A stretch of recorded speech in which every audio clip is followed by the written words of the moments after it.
You've done quite well to score maximum marks, and now you are climbing up, mounting up your score. It's a really great thing. Like there's a big change in your performance and progress is noticed visibly. So you deserve big credit and congratulations. It's really a great job you have been doing there. So in a way, you have a lot of tests, lot of rehearsals to be practiced or to be, checked, conducted. So you should not worry that if you have got somehow marks, late score of marks, okay, or I should say that if you have made some mistakes, to specifically mention, no matter at all, but at least you should be determined more to perform there, because maybe your test pattern or test criteria simple and easy one. So there you should not worry about the judgment, about the decision that you have done wrong or you have got less score of the marks. So never at all. And I think particularly you have done well in English section. Okay, almost I've got many of the messages from the students that they have attempted all of the right choices there.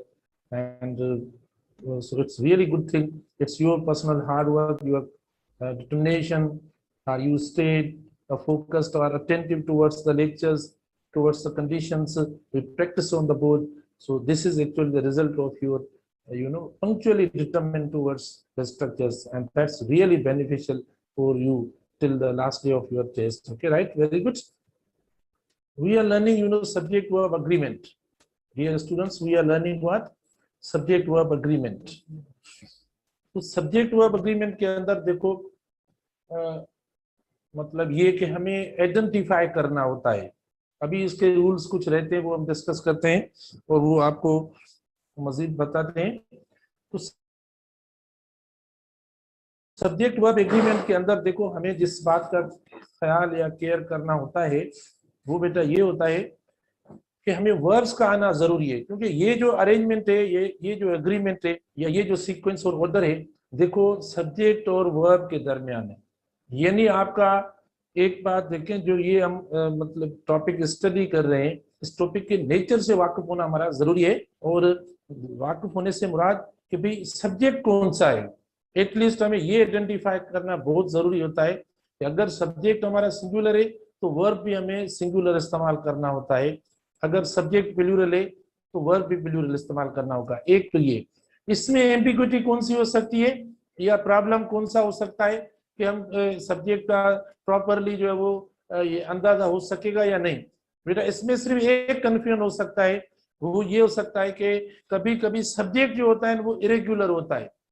यानी mostly हमें subjects इस तरीके के भी मिलते हैं कि subjects S से या ईएस से प्लूरल होते हैं तो वो आसान हो जाता है और सिंगुलर और प्लूरल सब्जेक्ट का हमें अंदाजा हो जाता है। लेकिन काफी ऐसा भी होता है कि सब्जेक्ट जो होता है वो इरेगुलर फॉर्म में होता है, ठीक है।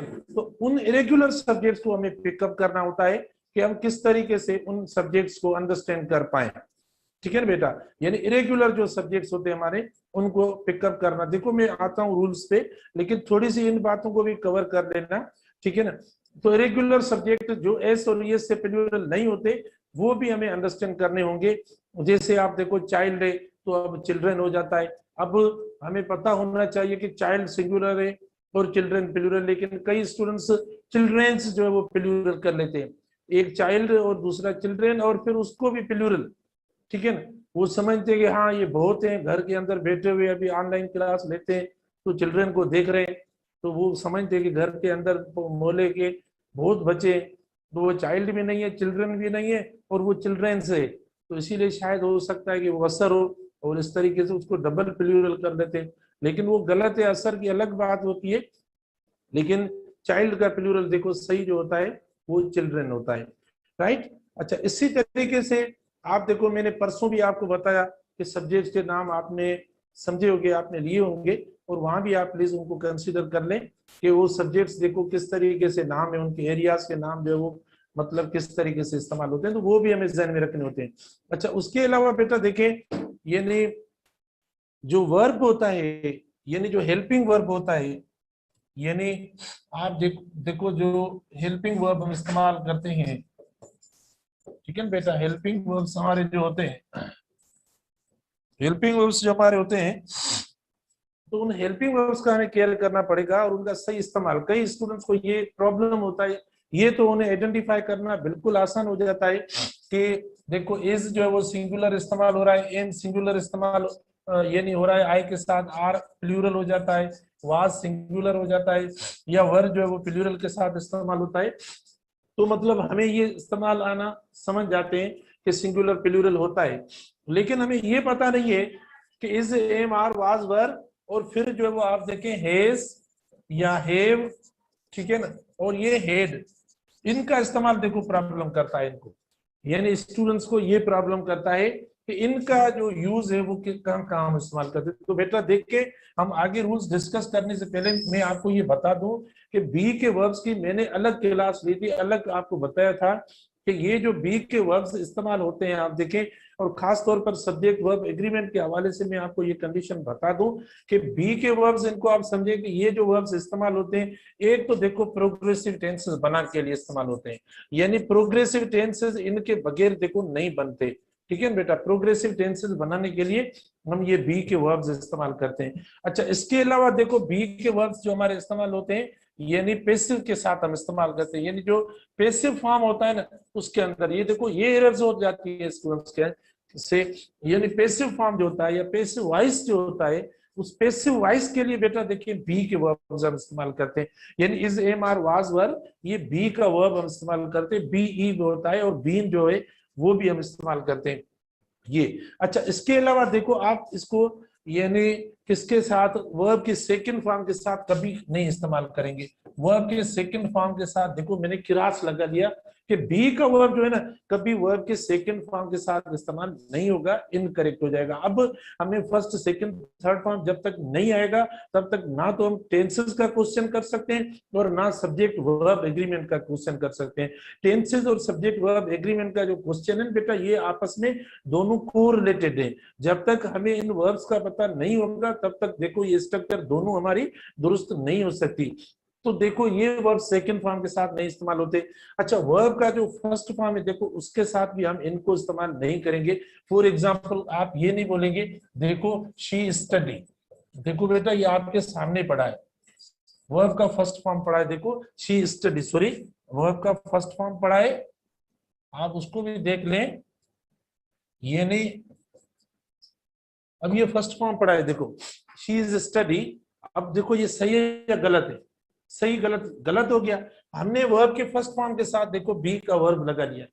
बेटा ये बेस जो है वो स्ट्रक्चर जो स्टूडेंट्स को यानी टेस्ट में प्रॉब्लम्स हो रहे हैं, ये सब्जेक्ट वर्ब एग्रीमेंट से ये ज्यादा ये प्रॉब्लम हो रहा है, इसीलिए हो रहा है कि हमारी बेसिक जो है वो नहीं है या हमने पढ़ी नहीं है, या हमने क्लेम किया कि भाई हाँ ये तो कुछ नहीं हम आराम से कर लेंगे, और आज उसकी रिजल्ट ये निकल रही है कि हमसे ये चीजें नहीं हो रही। तो अब देखो ये गलत हो गया, या मिसाल के तौर पर आपने कोई सेकंड फॉर्म के साथ इस्तेमाल कर लिया, फॉर एग्जांपल आप देखें शी वाज केम, बेटा देखो दोनों देखें, यानी वर्ब की सेकंड फॉर्म भी पढ़ी है और वर्ब की फर्स्ट फॉर्म भी पढ़ी है। अब सेकंड और फर्स्ट फॉर्म दोनों के साथ देखो हमारी एरर होगी, दोनों के साथ हमारी एरर, तो इसका मतलब हुआ ये बी का वर्ब पढ़ा, ये बी का वर्ब पढ़ा है, देखो थोड़ा प्लीज इसको कवर कर लो, दोनों के साथ देखो हमने नहीं इस्तेमाल किया। लेकिन अब ये बात थोड़ी है, अब किसी स्टूडेंट ने सिर्फ ये बात देखी कि देखो सब्जेक्ट सिंगुलर पढ़ा है तो बात सही है, सब्जेक्ट सिंगुलर पढ़ा है तो हमने इज इस्तेमाल कर लिया, ये दुरुस्त पढ़ा है, इसमें कोई प्रॉब्लम नहीं है, बिल्कुल नहीं, ये गलत है। आप देखो यहाँ जो वो आगे वर्ब भी सही होना जरूरी है। तो इधर मैंने आपको बता दिया कि ये जो बी के वर्ब्स हैं ये प्रोग्रेसिव टेंसेस और पैसिव फॉर्म्स में इस्तेमाल होते हैं। अब आप अगर वर्ब की सेकंड फॉर्म या नंबर 2 वर्ब की फर्स्ट फॉर्म देखो ऊपर में क्रास लगा रहा हूं, मतलब अवॉइड यूजिंग, आप भी बेटा नोट मेकिंग तो करें please, avoid using, okay first, okay avoid using the verbs of be with the first and second form of the verbs, यानी बी के वर्ब्स आप फर्स्ट फॉर्म और सेकंड फॉर्म के साथ इस्तेमाल करें, या ऊपर आप देखें ये आपकी एरर लगी हुई है, आप नहीं, instead use these helping verbs with passive and progressive tenses, okay, with passive forms and progressive tenses. तो आप इनको पेसिव फॉर्म्स और प्रोग्रेसिव टेंसेस में इस्तेमाल करें। ये थोड़ी है कि हम किसी सिंगुलर वर्ब को देखें और फौरन इस्तेमाल कर दें कि भाई सब्जेक्ट सिंगुलर आ गया अब हम इस्तेमाल कर दें। बेटा ये इनकरेक्ट हो जाएगा, गलत हो जाएगा, ठीक है। हम इस्तेमाल करेंगे तो ये गलत हो जाएगा। जैसे ये ऊपर देखो ये एरर पड़ी है, तो कई स्टूडेंट सिर्फ ये समझते हैं कि हमें सिंगुलर सब्जेक्ट नजर आता है, मिलता है, तो हम वर्ब इस्तेमाल कर लेंगे, ये गलत हो जाएगा। इसी तरीके से आप देखें बेटा, इसको भी देख लें।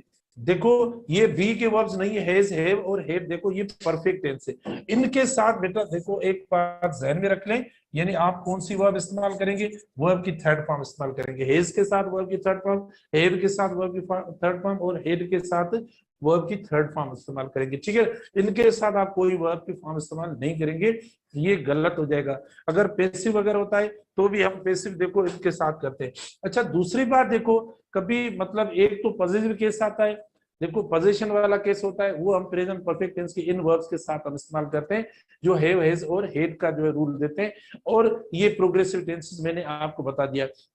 या जो परफेक्ट टेंस का जो हमने रूल पढ़ा है कि कोई एक्शन कंप्लीट हुआ है, फिनिश हुआ है, तो वो भी हम इस्तेमाल करते हैं, ठीक है।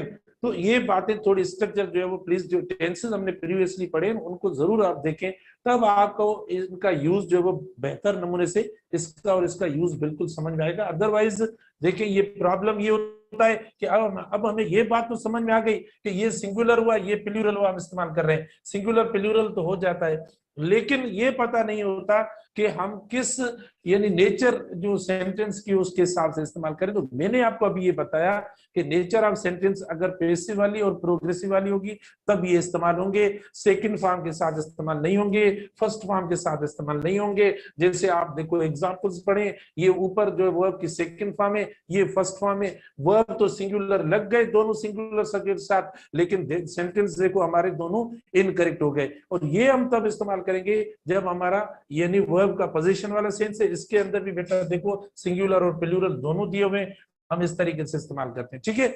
तो अब आगे मजीद हम डिस्कस करेंगे। आज सब्जेक्ट वर्ब एग्रीमेंट के जो बकाया रूल्स हैं उनको हम जल्दी जल्दी बेटा जितने भी हो सकते हैं वो करते हैं। तो देखो अब यानी आपने एक कंट्रास्ट पढ़ा होगा, देखो एक कंट्रास्ट जो पढ़ा होगा बेटा, देखो एक पढ़ा होगा मेनी और दूसरा पढ़ा होगा many are.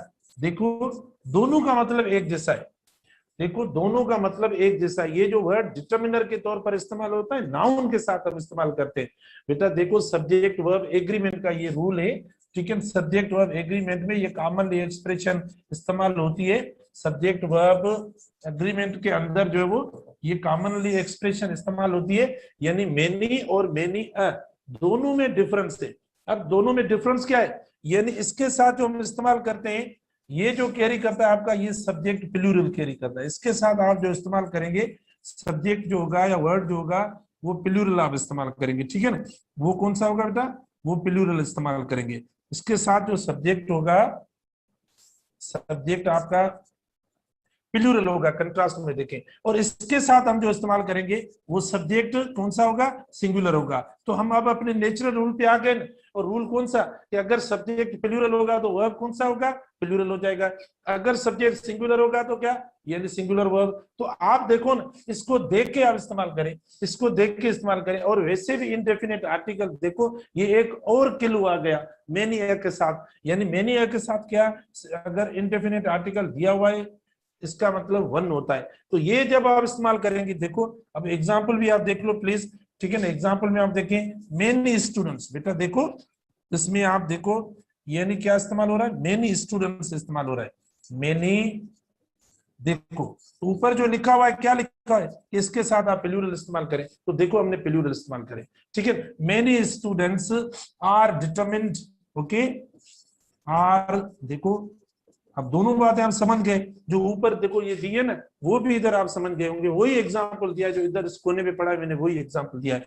Many students are determined to accomplish their goal, accomplish या अचीव एक ही बात है, टू अकम्प्लिश देयर गोल, ठीक है। ये देखो बेटा यानी एक कॉम्बिनेशन मिस्टेक जो होती है तो वो भी सही होनी चाहिए। अब मैंने इस्तेमाल हुआ, मैंने के साथ क्या दिया, मैंने प्लूरल दिया हुआ है। आप देखो मैंने के साथ प्लूरल वर्ड इस्तेमाल हुआ है, ये मैंने के साथ इधर देखो प्लूरल वर्ड इस्तेमाल हुआ है। तो प्लूरल वर्ड है तो जाहिर है प्लूरल के साथ वर्ब कौन सा होगा, आर होगा, आर यानी प्लूरल वर्ब होगा। तो many students are determined to accomplish their goal. अब देखो कितनी एरर्स हो सकती हैं इधर, इस टाइप के सेंटेंस में कितनी एरर्स हो सकती हैं, ठीक है ना। आप देखें इस टाइप का जो सेंटेंस होता है उसमें एरर्स कितनी हो सकती है बेटा। अब देखो एक जो एरर हो सकती है यानी इधर हो सकती है, और दूसरी एरर देखो इधर हो सकती है। दो एरर्स हो सकती है जो मैंने आपको बताई। अब ये दो एरर्स किस तरीके से हो सकती है, क्योंकि हमें जो बी के वर्ब के साथ क्या करना होता है, हमें बी के वर्ब के साथ वर्ब की थर्ड फॉर्म इस्तेमाल करनी होती है, ठीक है ना। अगर मैंने वर्ब की फर्स्ट फॉर्म इधर इस्तेमाल की, देखो ये मेरी मिस्टेक हो जाएगी और ये गलत हो जाएगा, तो ये इनकरेक्ट हो जाएगा। इसी तरीके से मेनी है, ये भी यूज है, कॉमन है। अच्छा तो देखो इधर जो होगा सिंगुलर सब्जेक्ट होगा, सिंगुलर आप वर्ड इस्तेमाल करेंगे तो सेम आप इस्तेमाल करें, देखो सेम इस्तेमाल करेंगे आप। मेनी अ स्टूडेंट, देखो मेनी अ स्टूडेंट, ये हुआ मेनी अ स्टूडेंट हैज, देखो बेटा many a student has determined, ठीक है। Many a student has determined to accomplish the goal, to accomplish the, to accomplish the goal, ठीक है। तो ये देखो अब बिल्कुल स्ट्रक्चर चेंज हो गई, यानी आप देखें मेनी तो हमने इस्तेमाल किया, तो बेटा मेनी के साथ आप देखो हमने सिंगुलर सब्जेक्ट इस्तेमाल कर लिया, और मतलब दोनों का सेम है, मीनिंग दोनों की सेम है, लेकिन चेंज कौन सी हुई, इधर देखो सब्जेक्ट इस जगह पर सब्जेक्ट प्लूरल आया, इधर देखो सब्जेक्ट अ की वजह से सिंगुलर आया, सिंगुलर सब्जेक्ट आया, तो आप देखिए हमने सिंगुलर वर्ब इस्तेमाल कर लिया और इधर प्लूरल वर्ब इस्तेमाल कर लिया। बाकी आप देखें many student has determined, okay, या is determined to accomplish the goal. Has determined मतलब उन्होंने अभी रिसेंटली जो है वो यानी एक्सेप्ट किया है, फिनिश्ड एक्शन की बात हो रही है बेटा, इसमें भी कोई इश्यू नहीं है, ठीक है ना। अच्छा तो आप देखिए has determined, they have determined, जैसे मैं बोल सकता हूं कि I have determined to complete all the rules of subject verb agreement.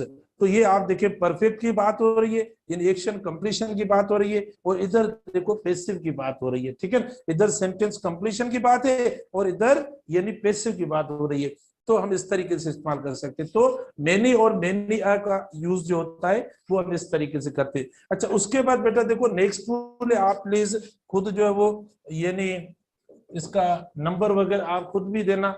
देखो यानी जो जेरेंड होता है या प्रेजेंट पार्टिसिपल जब हमारा सब्जेक्ट होता है बेटा, प्रेजेंट पार्टिसिपल या जेरेंड अगर हमारा सब्जेक्ट होता है तो हम वर्ब कौन सा इस्तेमाल करें। जेरेंड जो होता है ना, अगर उसको हम सब्जेक्ट बनाए, जेरेंड जो हम पढ़ के आए, कहाँ हमने पढ़ा था आपको याद होगा, ये हमने पढ़ा था फ्रेज के अंदर, जब फ्रेज हम पढ़ रहे थे तो जेरेंड फ्रेज मैंने आपको बताया था।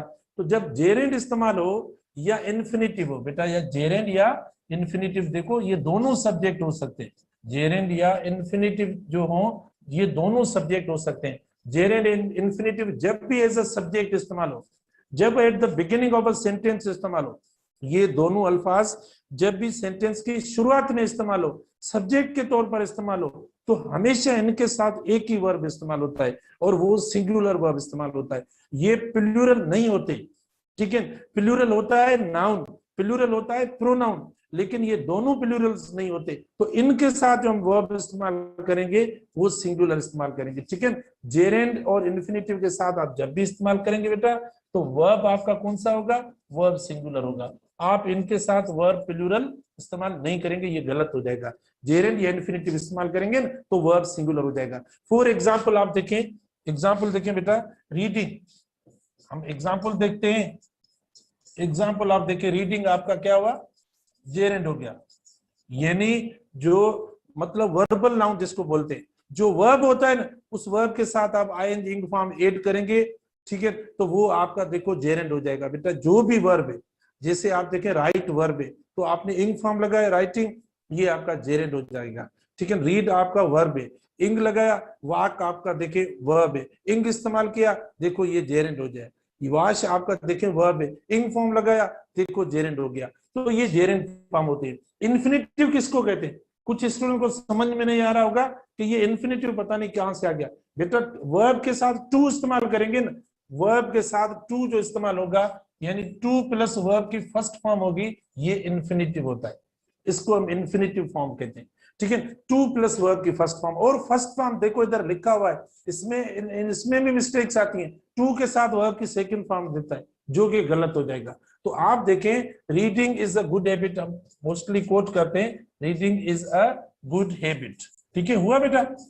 देखो वर्ब कौन सा आया, reading is a good habit, देखो वर्ब कौन सा आया, इसमें कोई गुंजाइश नहीं है कि हम प्लूरल वगैरह करें।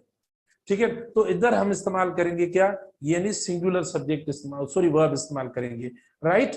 इसी तरीके से इन्फिनिटिव आप देखें, टू राइट, टू रीड, देखो टू रीड आप इस्तेमाल कर सकते हैं, to read is a good habit, to read is a good habit. बेटा देखो ये हो गया आपका सेम।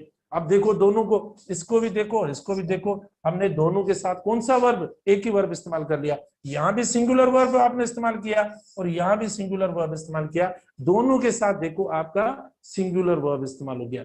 तो हम इस तरीके से बेटा यानी जो वर्ब इस्तेमाल करेंगे ऐसी स्ट्रक्चर्स के साथ, जो एक्सप्रेशंस जेरन में जाती है या इन्फिनिटिव में जाती है, हम इनके साथ क्या इस्तेमाल करेंगे, वर्ब सिंगुलर इस्तेमाल करेंगे। उसके बाद देखो, यानी कुछ ऐसे अल्फाज होते हैं जो क्वांटिटी के तौर पर शो करते हैं, जैसे लिटिल होता है बेटा, देखो लिटिल वर्ड इस्तेमाल करते हैं, लिटिल जो है वो ये भी सब्जेक्ट के तौर पर हम इस्तेमाल करते हैं, खाली लिटिल हम जो इस्तेमाल करते हैं वो भी सब्जेक्ट के तौर पर। तो ये अनकाउंटेबल के तौर पर अल्फाज इस्तेमाल होते हैं, हम इनके साथ भी वर्ब कौन सा इस्तेमाल करेंगे बेटा, इनके साथ भी वर्ब होगा सिंगुलर। देखो इनके साथ भी आप वर्ब कौन सा इस्तेमाल करेंगे, वर्ब आपका सिंगुलर हो जाएगा। ठीक है, कोई वर्ब इस्तेमाल नहीं करेंगे, यानी कोई से मुराद प्लूरल वर्ब इस्तेमाल नहीं करेंगे, सिंगुलर वर्ब इस्तेमाल करेंगे। जैसे आप देखें, लिटिल इज नॉट एक्सेप्टेबल, ठीक है ना बेटा, लिटिल इज नॉट एक्सेप्टेबल, या अ लिटिल इज नॉट, देखो भले लिटिल या अ लिटिल दोनों इस्तेमाल कर सकते हैं, अ लिटिल इज नॉट, देखो a little is not acceptable, a little is not acceptable, तो आप देखो दोनों के साथ आप इस्तेमाल कर सकते हो।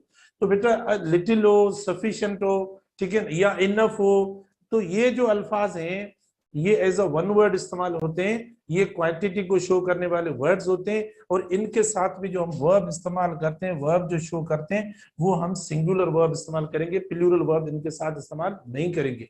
ठीक है, इनके साथ भी जो हमारा वर्ब इस्तेमाल होगा ना बेटा, वो वर्ब हमारा कौन सा होगा, सिंगुलर वर्ब होगा। अगर इनके साथ आपने प्लूरल वर्ब इस्तेमाल कर लिया तो गलत हो जाएगा। फॉर एग्जांपल आप देखिए, ये आपकी एरर हो जाएगी अगर आपने मिस्टेकली आपने इस्तेमाल कर लिया।